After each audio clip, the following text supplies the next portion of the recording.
as possible. I want to bring in two congressmen now from opposite sides of the aisle. Republican James Lankford, chairman of the House Republican Policy Committee, and Democrat Jim Hines of the Financial Services Committee. Gentlemen, welcome to you. Let me start with you, if I may, James Lankford. We've spoken a few times through this process. You two are standing next to each other, which I guess is a vaguely encouraging sign. But is there any real sign of movement here, or has everything moved to now a debt ceiling debate, which will be resolved around that deadline?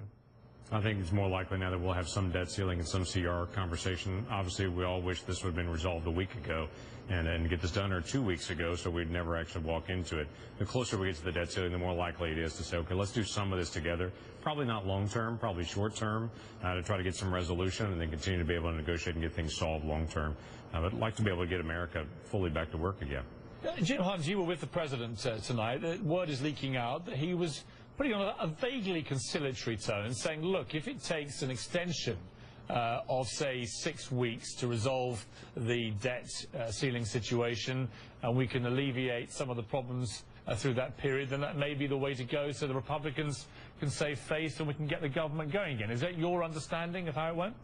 Yeah, I think that's very accurate. I think the President showed some flexibility with the Democratic caucus tonight, and he made the point that he's made all along, which is that he is not going to negotiate as long as one party is saying that they will bring down the global economy through a default on our debt by not paying our bills, or that they will hold up a shutdown of the government with all of the horrible implications that involves. But that if we can get past that, he is completely open to 6-week discussion about how we move forward on the real issues of the day. How do we make this country long-term fiscally sustainable? He is more than willing to negotiate, but rightly so, and this would be true if it was a Republican president as well. He's not willing to negotiate when one party brings a hand grenade and puts it on the table and says, here are our demands, meet those demands, or this grenade goes off.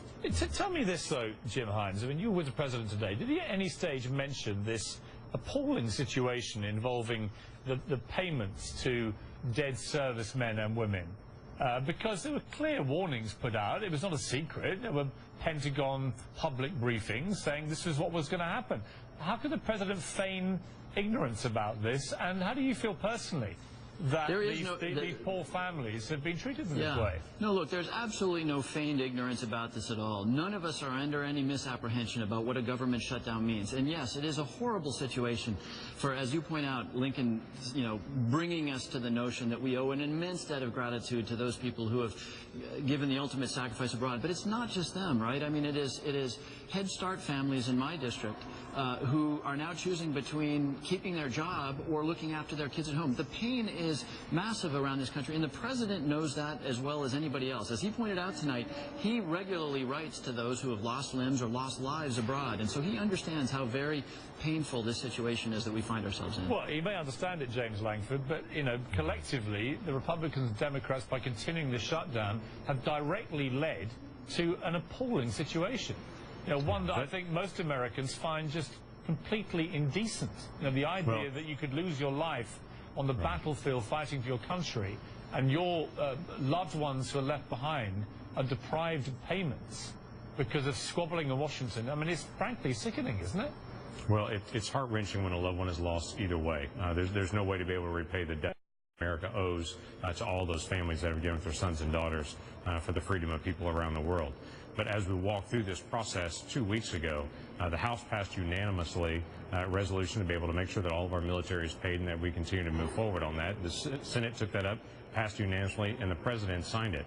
And then for the next week, Eric Holder in the Department of Justice and the lawyers in the Pentagon interpreted this one-page bill that said all military, all civilians that connect to the military, and all civilian contractors continue on as normal. It was very straightforward, very clean, and for a week we had all these bases on slowdown. We had all of these civilian contractors laid off. We have all this debate. We still believe that the original bill that we passed 2 weeks ago took care of all the issues about this reimbursement to all these families, these payments to these families for the loss of a loved one. But we passed another bill today reinforcing again to say we felt like this has already been taken care of 2 weeks ago. If somehow this was missed, let's make it clear again, this should be paid for. And so this is one of those many issues that as we're walking into this, trying to lay the groundwork to say we don't want to shut down, but in case it occurs, this should not affect our military. They were the hardest hit during sequestration. They shouldn't also have to take anything during a slowdown. Piers, the other thing that happened 2 weeks ago, of course, is that the Speaker of the House, John Boehner, went to Harry Reid and said, look, I can get you an extension, a CR, a continuing resolution, at the Republican budget number, which is where we are today, so that we can then negotiate a deal. And then the Speaker went back to his Republican conference, and they said no to him. So we find ourselves in this world where the next step became, wait a minute, instead of just passing a clean CR, we need a repeal of Obamacare. And oh, by the way, if you want to raise the debt ceiling, we need the XL pipeline passed, we need EPA regulations removed. And so 2 weeks ago, had that failure, had John Boehner's promise to Harry Reid been fulfilled, we never would have gotten to this shutdown, which is why what we're trying to do right now, and what the President is trying to do, is to find a way for everybody to back down from this tree that the Speaker climbed up of, and get back to a point where we restart the government, we take the debt ceiling off the table, and then we have that 6, 7 to 8, 10-week negotiation, which allows us to deal with the long-term stability of this country.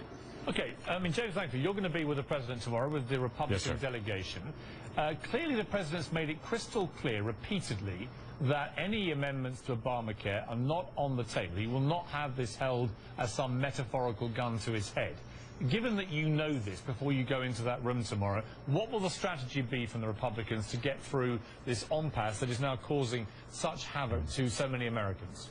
Well, we are actually very hopeful that this is actual negotiating time. The President wanted all 233 members of the House Republican Conference to come over and to meet with him. We didn't think that would be productive. That's not a real negotiation. That's more like a lecture time or a Q&A session than it is a negotiation. So we're going to bring over about 17 people to be able to sit down with the President and hopefully have some positive negotiations from this. We've asked for that for 2 weeks. And in fact, before the shutdown started, and at the moment that it started, we said, let's just conference, let's work this out the way that every House and Senate and President has worked this out since the 1700s. When you get to an impasse, you assign negotiators between the two. Those negotiators meet, they work out the differences, they bring it back to the House and Senate, and we pass that. Senate's been unwilling to do that. The President said over and over again he won't meet, he won't negotiate. Which is odd to us. Newt Gingrich and Bill Clinton talked every single day during that shutdown time period.